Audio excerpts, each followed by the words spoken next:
Roguelikes. You've heard of them. You might have even played or are currently playing some of them.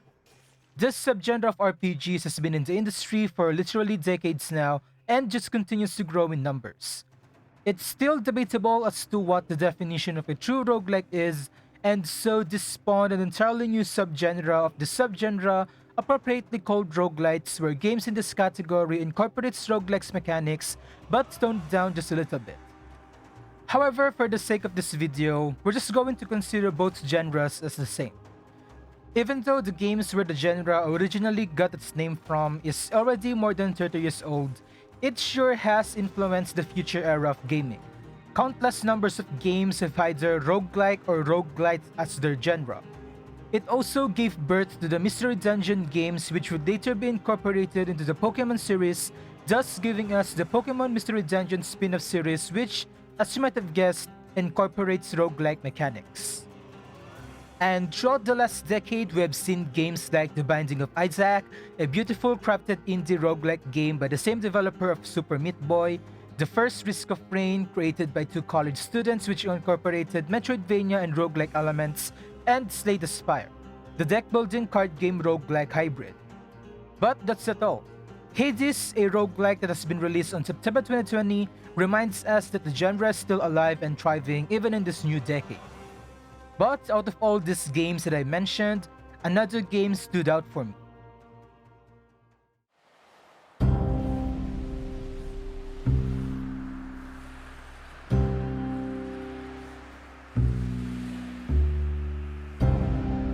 Dead Cells is one of those roguelike games that was released in the previous decade, 2018 to be exact. It was developed by Motion Twin and was on early access for a year back in 2017, but got released to all major platforms on August 7 of 2018, and got ported into iOS and Android devices in August 2019 and June 2020 respectively. After just a few years since its initial release, Dead Cells is now in its 22nd update and a 23rd coming on its way, and it's all thanks to the developer's keen interaction with the community. The game may already be out of early access, but Motion Twin is still keeping in touch with the player base and constantly taking notes of their feedback, thus creating this wonderful, community-molded, roguelike Metroidvania into what it is today. The community feedback, however harsh it was when they first entered early access, is what made this game into this wonderful, fun, and challenging game that I think most people should at least try to play at least once. But I would just like to say here that I'm not really a huge fan of roguelikes. I'm a fan of Metroidvania, sure, but roguelikes as a genre, not so much. I like the games that fall under the genre, I just don't like its elements and mechanics. I won't be diving that much into detail as to why, but I could make a video about it in the future. And I also suck at the game, but I do like roguelikes more than battle royales. Anyways, without further ado, let's talk about Motion Twin's masterpiece, Dead Cells.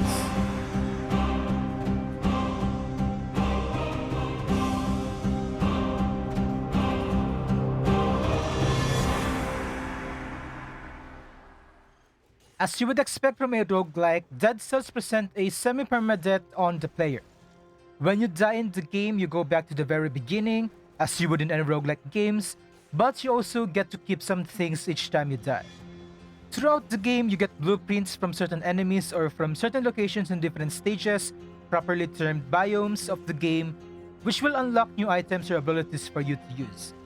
Get these blueprints, finish the stage, and talk to the big blue guy called the Collector to deliver them, and they're yours to keep forever. Of course, if you die before finishing the stage, or if you don't deliver them to the Collector, even if you finish the biome, you'll lose all the blueprints that you collected. Gameplay is pretty much what you would expect from a game that's labeled as a Metroidvania. You go around killing things and eventually find an exit to transition to the next biome. However, Motion Twin actually dubbed this game as having a Souls-like combat system. What they meant by this is you will most likely find the gameplay of Dead Cells very similar to Dark Souls, but of course watered down to fit the pacing of the game. You get to equip two weapons of your choice, which ranges from gauntlets to daggers to big-ass tentacle sights to decimate your enemies. You can also equip two skills that generally have long cooldowns. These skills vary from throwing bombs or knives to deployable traps and turrets to actual companions that will accompany you throughout your dreaded adventure. Traversing the world of Dead Cells feels really fluid and dynamic. The combat flow is smooth, the way you traverse and jump from platform to platform is so tight that even if you hate platformers, you'll enjoy how platforming works in this game. The game consists of an ever-growing number of maps or biomes as the game gets developed, and each biome has its own unique environment, enemies, and traps that will more than likely kill you. If you want to better know these biomes and enemies, you can always check out the wiki, which contains almost complete information about almost everything in the game. The pacing of the game is really fast, and it's actually designed with speedrunning in mind. The speedrunning community had been a pivotal part of the game's development, so it was pretty obvious that the game will integrate elements of speedrunning in the general gameplay. We'll get into this later in the video, but the game actually encourages you to play the game as fast as you can without taking any damage as much as possible. It looks impossible at first, or if you're not used to games like this, but once you've played enough of the game, you will realize that it is actually possible, and you will probably aim to speedrun the game yourself. This, of course, includes the urge of resetting every time you get hit or you don't get to the next biome in time. If you're already a fan of roguelikes, I'm pretty sure you've already played this game, so nothing I will say here will be new to you. But if you're planning on getting into the genre, or you generally just want to add a very fun game to your Steam library and own a game that could easily kill time quickly, then this is a no-brainer. I highly recommend you check out Dead Cells. The link for the game's store page on Steam will be in the description. You can also stay for a little longer as we talk about the various aspects of the game.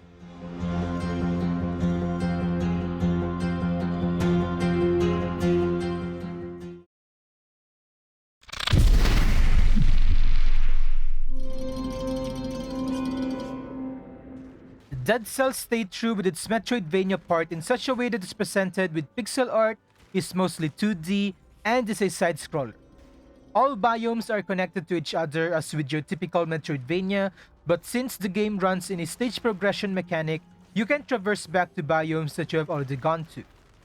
Each biome is beautifully crafted with combinations of lighting effects, blasted with color schemes that fit well for that certain biome, and an atmosphere that really tells you that something is indeed wrong with these places. Traps are blended well in the environment and can be quite deadly and dangerous for an unknowing new player that doesn't observe their surroundings. The design of characters, enemies, and bosses in the game are pretty superb. The game rarely uses enemy models and as such doesn't suffer that much from the recolored slime syndrome. For the majority of the time, all enemy types have unique designs. Even if two enemies have the same name but could be found in different biomes, Motion Twin designed the other one so much different from the other that you wouldn't even know that they have the same name until you look at the wiki.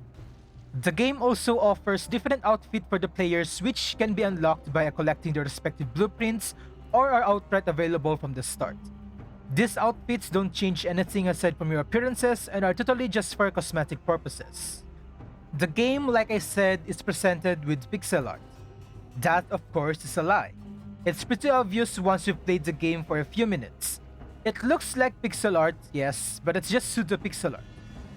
I won't be diving into the intricacies as to what Motion Twin did to have the pseudo-pixel art as the result because I'm a computer engineer that almost didn't learn anything in university. But I will be linking a video down below which pretty much explains the process of creating this art style. It isn't that much obvious when looking at small characters like your playable characters or the handful of small enemies, but when it comes to the gigantic ones like the concierge, the 3D model becomes really apparent. It becomes kind of unnatural to look at in some cases. Anyway, since the characters and enemies aren't painstakingly hand-drawn like your traditional pixel art, the game's animations are more akin to 3D models, which makes them so much smoother but at the same time a bit janky. Visual effects of the weapons and abilities are so much fun to look at, and every time you swing a weapon, you can actually feel its weight. The bastard sword feels very heavy but feels super satisfying when you hit an enemy. Gauntlets are fast to attack with, and you can feel the power of each punch to the enemy, and magic projectiles like the lightning whip or the lightning bolts make you feel like you're actually shooting these projectiles. Bows and crossbows in the game don't reflect how they should work in real life, but they are super amazing to use as well as it just fits the overall fast pace of the game. The game has a plethora of soundtrack available to be used as you play through it. The official soundtrack consists of 2 albums, the first one covering the songs that are used as themes of the game which has certain music in it, and the second album containing an 8-bit version of the first album, as well as a few additional unused songs. Each biome in the game uses 1 or 2 music themes and they just fit so perfectly well. When it comes to its technical performance, the game doesn't require that much. In its Steam store page, it's indicated that the game requires an i5 processor and a GTX 450 graphics card or their AMD equivalents, but that I first played this game with my old computer when I first played Azure as well. I'll show its specs on the screen, but even with just that, I could pretty much play Dead Cells with a frame rate somewhere between 45 to 60, which occasionally shutters down to 30 in some areas. I first played the game when it was still in early access, however, so things might have changed throughout all the updates. The game basically just looks nice and doesn't burden your computer with its requirements. The soundtrack is really nice, and not only does it fit the atmosphere of the biomes, it also fits the story of the game.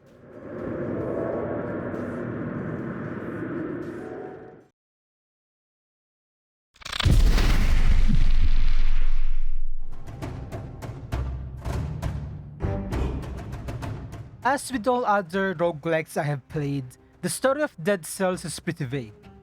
The moment you start the game, you are immediately thrown into the shoes of the player character named the Beheaded. Before you actually play the game, a knight appropriately named Tutorial Knight gives you hints as to what you should expect from playing the game, and also proposes a question, namely, what the hell does she mean by that? Because like I said, the story is pretty vague. Basically, there's this plague going on at the island named the Malaise, which can lead to a person's death if untreated. It is highly infectious, which prompted the island's king to imprison all affected individuals, even if it is not yet proven that they do have the malaise. However, the malaise has more extreme effects which mutates affected people, and corpses even begin to move on their own. Once the infection is in its final stages, the affected individual will become a hostile, mutated undead that will attack anyone in sight. The king was harsh when it comes to his attempts in battling this plague, imprisoning any infected individuals as mentioned earlier, and executing those that didn't want to obey him, townspeople or soldiers alike. However, it was clear during the events of the game that this method of the king did not work, and his imprisonment and unnecessary execution of his people just hastened his defeat against the Malaise. And so, during the course of the game, the whole island is in ruins. Undead, which resulted from the Malaise's infection, roam the entirety of the place. The Beheaded decides to seek out the king in an attempt to change what is happening in the world, and thus begins the game. You will find tidbits of lore throughout the game which are located in lore rooms. These are some of the only places in the game where no enemies spawn and contains a whole bunch of exposition. But even with these lore rooms, the lore is still pretty vague. Even the main story of the game is pretty vague. You don't have any idea who the Beheaded really is, where he came from, what he actually is, and why he keeps on reviving every time he dies. All possible exposition of the game is always either cryptic or too little that it's impossible to know what they actually mean most of the time. The wiki does offer a compilation of all the tidbits of lore that you can find in the game, and there are proper spoiler warnings as well, so you can dive straight into reading them to hopefully learn more about the game's story. As always, the link for the game's wiki will be in the description. But come on, I know we're not here to fully discuss the game's lore and create fan theories ourselves. Roguelikes and shmups are the same when it comes to story. It's secondary. It's just there to spice up the game. What really counts in a game like this is its gameplay.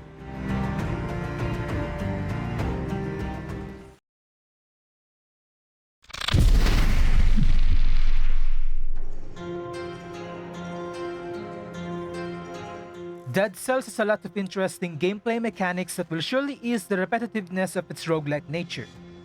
Obviously, this will be the longest part of this video as I will try my best to summarize all these complicated game mechanics that the game has. As you would expect from a roguelike, most gameplay elements all revolve around using the game's random number generator, as most of the things that you will find as you play the game are randomly generated. Hell, even the maps that you're traversing are randomly generated. Each time you start from the very beginning of the game, it's called a run, and as such, I will be using that term throughout the section. First things first, let's talk about the game's equipment, your gears. There's so much to talk about the gear system in this game, but I'll try my best to summarize it. You can equip up to 4 gears in total, 2 weapons and 2 skills. Weapons, as the name implies, range from swords to creature tentacles, but also includes the various shields that you can use to either block enemy attacks or parry them.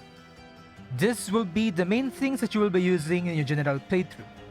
Skills, on the other hand, represent items that you can use once every few seconds. These are mostly throwable weapons like grenades, yes, you heard it right, grenades, but also consist of traps and turrets, and even powers like increasing your own strength for a few seconds or slamming the ground to generate pillars of rocks around you. As you would expect, these items are support items or quick ways to dispose enemies that are too fast for your weapon, or utility items that can help trap enemies in place and give you a breather. Every time you start a run, the game will always give you at least 2 gears. If you're just starting the game, the choices will always be a rusty sword and an old wooden shield. As you progress through the game, these 2 choices will be randomly generated to give you 2 different weapons each time and will always be from different weapon categories. Once you're really far into the game and have unlocked a lot of gears and upgrades, the game will offer you whole randomly generated sets of gears to choose from, essentially starting your run with 4 gears right from the start. Your gears will have its own main stat, of course, and generally contains the amount of damage it can deal and its total damage per second. Most of your weapons will also have a special effect that is unique for each respective weapons, as well as your skills. Gears have their own quality and grade, but I won't further explain them here since it will make this video really long. This gives you so much of a variety of playstyles to choose from, which makes the game really dynamic. But that's not all. Because aside from their main stat and their special effects, gears also come with modifiers. Modifiers are pretty self-explanatory, so to put it shortly, they give additional bonuses and situational benefits to your gears, like extra damage to enemies with a certain status ailment like bleeding or burning, or sometimes even summon maggots that help you kill enemies. There are also modifiers that can help increase the ammo count of your bows and so much more, adding even more dynamic to the already flexible gear system and gives you even more choices when it comes to your desired playstyle. And these modifiers, of course, will be randomly generated. You can change these modifiers by talking to the blacksmith's apprentice in every biome transition rooms in exchange for gold. Staying true to its roguelike genre, the new generated modifiers will be randomly generated and there are no ways to control it. So you just need to hope that you get lucky, and the new modifiers that you get are the modifiers that will usually benefit your playstyle or will benefit from the other gears that you have equipped and have perfect synergies. Dead Cell's gear system has so much more intricacies and depth than I have listed that it will be impossible to cover all of them in this video. So I hope that little summary was sufficient to at least give you a vague idea of how items work in this game.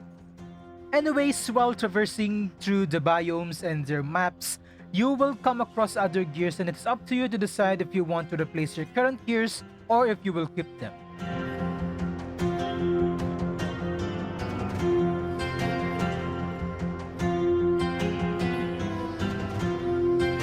There are currently 25 biomes available in the game as of writing the script, and Motion Twin has plans to add more. Players need to traverse through these biomes to progress in the game.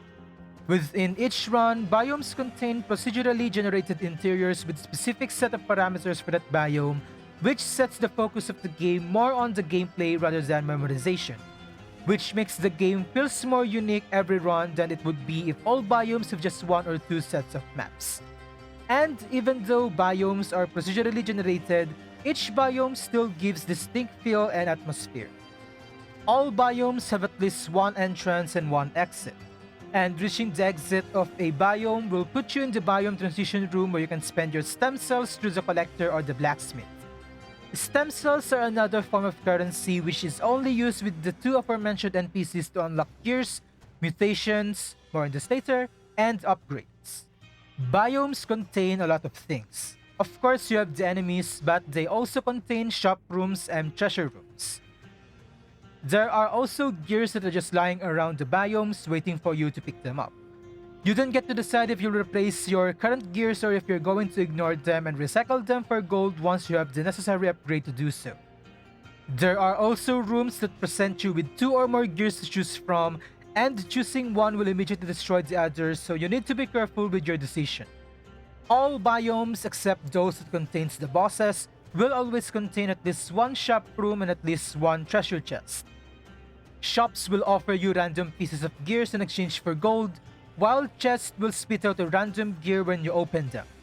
There are also cursed chests which gives rarer gears than a normal chest and some other goodies like stem cells, but give you the cursed status instead where anything that damages you will immediately kill you. You will need to kill a certain number of enemies which is indicated just above the beheaded's head to remove the curse. Each biome is categorized into stages. There are a total of 6 stages available in the game and a hidden 7th one which I won't be discussing any further as it steps into spoiler territories. You have to do a mandatory boss fight after the 3rd stage and the 5th stage. You will reach the final boss after the 6th stage. Each of these stages sport a number of biomes aside from the first stage, and the game also offers optional stages which you can explore for further items to strengthen the beheaded. Of course, you can only get to one of the biomes that a stage offers per run. As I've mentioned earlier, speedrunning elements are integrated in this game since its community has been a huge part of the game's development. And so, the game presents timed doors and perfect doors in each biome transition rooms. The names are kind of self-explanatory, but to explain it briefly, timed doors can be unlocked if you beat the stage under a certain time. Perfect doors, on the other hand, can be unlocked by killing a certain number of enemies, usually 30 or 60, without getting hit. Unlocking these doors rewards you with additional stem cells and some gear choices that are of higher quality than the gears that you can find on stage that you just finished or even on the next stage. When it comes to bosses, there are no timed doors after beating them, but there are still perfect doors that you can unlock. And yes, that means you have to defeat a boss without taking a single hit in order to unlock them. Do note that not all biome transitions have timed doors or perfect doors, but will always have at least one of them. You can enable the kill counter on your HUD by turning it on from the settings. You can also come across glass tubes during your exploration of the biomes which contain stem cells. Usually they contain about 20 or so, and stat scrolls that increase one of the beheaded stats.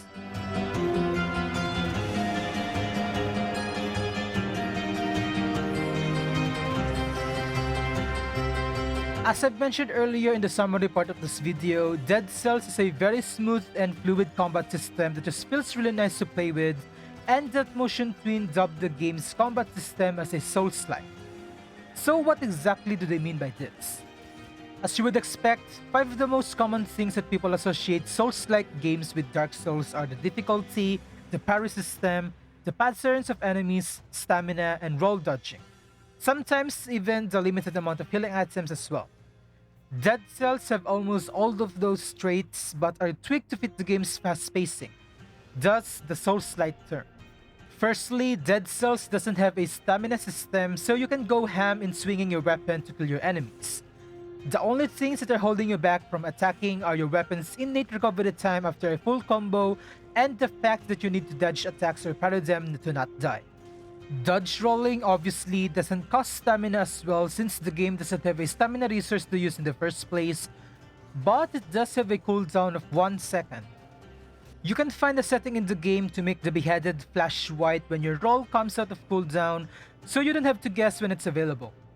Bows and crossbows doesn't need to be knocked before you can fire them. Well, technically you need to, but it doesn't take as long as the bows in Dark Souls, and it actually depends on the bow that you're using. There are bows that you can fire rapidly, while there are bows that have a wind-up animation before you can fire its arrows. And since Dead Cells is also a Metroidvania, of course you can attack mid-air. And of course that includes the bows and crossbows, though it is not as effective as attacking while on the ground. Similarly, parrying has a long recovery time if you've parried nothing but thin air, which makes it really dangerous to just spam the parry button without thinking, as you won't be able to do anything while in the parry animation. Successfully parrying, however, lets you parry successively as long as you're actually parrying enemy attacks. This makes sure that you can parry everything that comes your way without making the player pseudo-invincible and just parry their way towards the end. You can parry almost anything in this game. Melee attacks, arrow from archers, cannonballs from pirate captains, even freaking magic bolts and magic projectiles. As long as it is a physical entity, you bet you can parry that shit back to the enemy. To add to the Souls-like combat system, enemies have certain attack patterns that you can memorize to further optimize your runs. Normal enemies that you can find roaming biomes usually have 2 to 3 attack patterns as they cycle through, and sometimes even depends from the distance between you and them, while bosses have added attack patterns especially when you deplete their health to a certain point. What they have added, however, is a breach system. Whenever an enemy attacks or takes a defensive maneuver, you can attack an enemy and deal enough damage to it to stun it. Each enemy has their own breach resistance, meaning enemies can tolerate different amounts of damage before they get stunned during their attacks. It has a lot of statistics which you can find in the wiki. Since Dead Cell's combat system is so much dynamic, you also get to choose what stats you want to increase every run.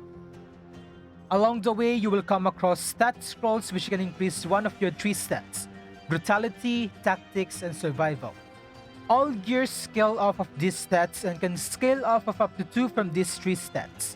You will know from what stat or stats your gears scale off by the background color in their portrait. Skills, as we've talked about before, generally have long cooldowns, but they can tremendously help you kill enemies and bosses faster. But there are ways to make their cooldowns much shorter. Mutations. Mutations are added passive skills which increases the abilities of the beheaded in various ways. You get to choose 1 mutation every time you reach a biome transition room, and you can get up to a total of 3 mutations. These mutations are separated into 3 different categories that corresponds to what stat they scale. Obviously, the mutations in the respective stat categories will be useful for playstyles that make use of gears that scale off of that particular stat. There are also mutations that are colorless and does not scale off of any of the stats, and gives the beheaded general passive skills like decreasing skill cooldown for every critical hit or doubling your throwable weapons ammo, for example. You can reset your mutations for a fee that increases exponentially each time you do so. All of these mechanics make up for a very fun, dynamic, and modular gameplay loop which will make each run feels very unique from each other, and almost no runs will be identical. Its modular and dynamic nature also lets you experiment on various playstyles that fit yours, so that you can unlock the timed doors and /or perfect doors in the biome transition rooms.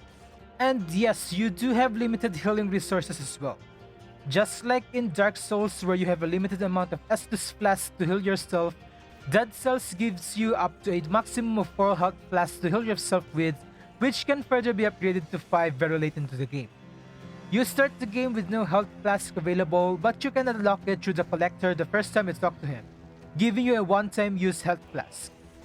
At the end of each biome transition rooms, you are given a refilling station for your health flask, which not only restores the uses of it, but also fully heals the beheaded.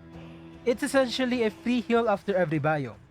You can also buy health flask refills from shop rooms inside the biome in some cases. However, once you unlock the other difficulty settings, these refilling stations will become less and less until eventually you won't be able to refill your health flask.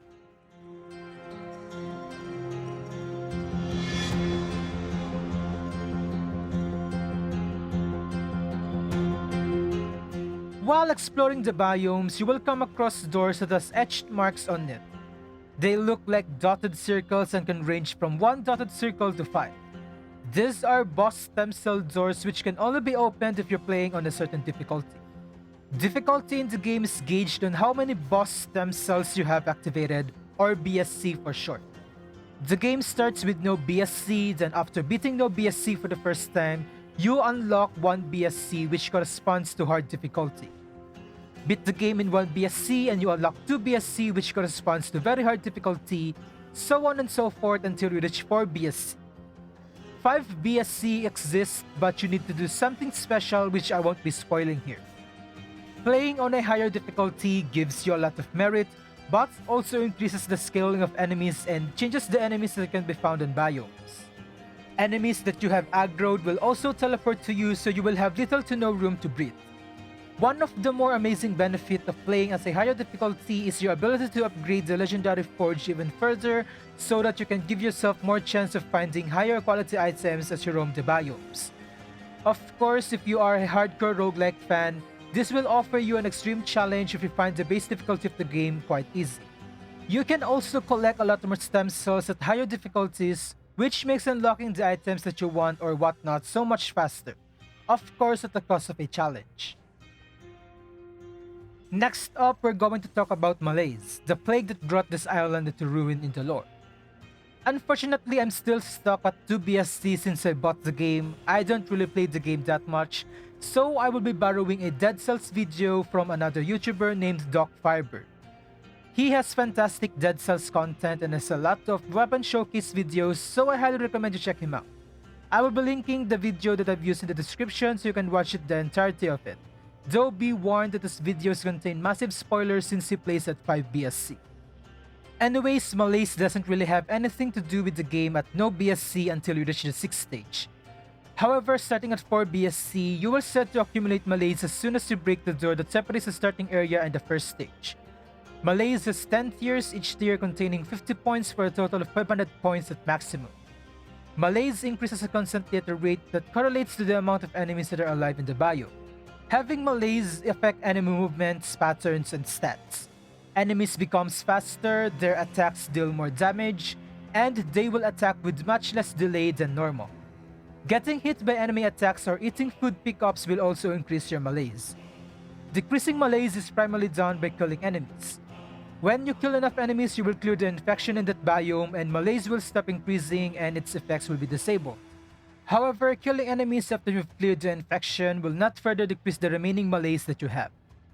There are also various collectible items and blueprints that are locked behind BSCs. This range from several outfits, to gears, to actual endings and hidden boss fights. So the game really urges the player to continue playing and get good at the game so that they could reach the higher difficulties and experience every content that Dead Cells has to offer.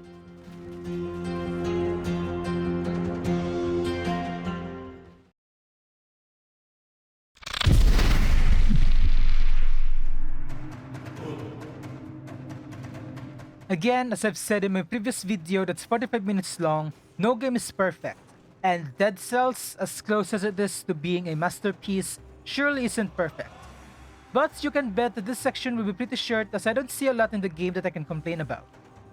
First off, this point is solely because I'm not that good of a player, so the fact that there are endings, blueprints, and boss fights locked behind certain difficulties is really a bummer to me. This is purely subjective, but for those people who are in the same shoes as I am, you are going to miss a lot if you don't like to play the game over and over again, just dying all the time and making no progress whatsoever. I don't even know how I got to 2BSC, but even that is not enough to see the other endings. At the end of the day, I am a casual player. I like story-driven single-player games than competitive ones. While the platforming is really satisfying in this game, it has its own problems as well. From an interview done by Ars Technica, Sebastian Bernard of Motion Twin said that they spoon-feed the players when it comes to platforming. The Bayadit automatically connects to a platform even if you're 2 to 3 frames short of actually climbing it. This is a very nice way of making sure that players won't have to worry about thinking if they're going to make a jump or not, and just focus on the gameplay. But this also makes platforming on narrow passages kinda janky. This is more apparent in biomes like the sewers or the ancient sewers where there are small ledges all over the place and you just keep on climbing up and down repeatedly on 2 side-by-side ledges exactly because of how Motion Twin wanted to help us do platforming. It can become a DLC sinkhole, but calling Dead Cells as such is a bit of a stretch. They do offer a free DLC, but there are a lot of other contents that are locked behind DLCs, which can be a bummer if you're like me who's too lazy to get a job to get the money to buy these things. Other than those 3 things, I have nothing else negative to say about the game.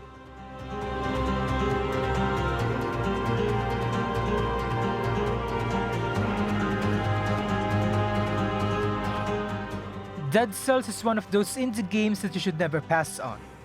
It's fun and it's a great time killer. It's also a game worth investing your time on in honing your skills. If you are an aspiring streamer and want to do some challenging speedruns, you can also pick this game up. Dead Cells, in my opinion, has a very low skill floor. You can pretty much pick it up and finish a no BSC run in a couple of days or less, but as you increase your BSC count, the learning curve starts to go steep and as such, the game has a very high skill ceiling which you can achieve by constantly playing the game. Again, I highly recommend Dead Cells. Its price is pretty fair for how it performs. There are multitudes of ways to tackle the game about with its wide variety of weapons, skills, and the synergies that you can make between them and their modifiers. Highly recommended for people that are fans of Metroidvania, action platformers, and roguelikes, and people that are planning on trying out the roguelike genre. Thank you so much everyone for sticking by. This is yet another video game that I liked when I first played it, so I thought, why not make a video about it? I'm already running out of ideas unfortunately, but I should still be able to squeeze out some more content. I also want to thank you those who have watched and subscribed because of my previous video, the Honkai Impact 3 review that I made. It's probably now my most successful review video and it's all thanks to you. If you are one of those people that subscribe because of that video, I really can't thank you enough. I hope you continue to enjoy the future content that I will be spitting out. Thanks once again. And thank you so much for watching the video. If you like this one, please be sure to leave a like, I appreciate it a lot. Remember to subscribe to the channel as well, it really helps me out a lot. I now have a goal to reach 500 subscribers, which is half of the required subscriber count to become a YouTube partner. That will tremendously help me and I will be able to make my content improve so much once the channel gets monetized, so I do ask you for your help on this one. Again, thank you so much for watching and I'll see you in the next video.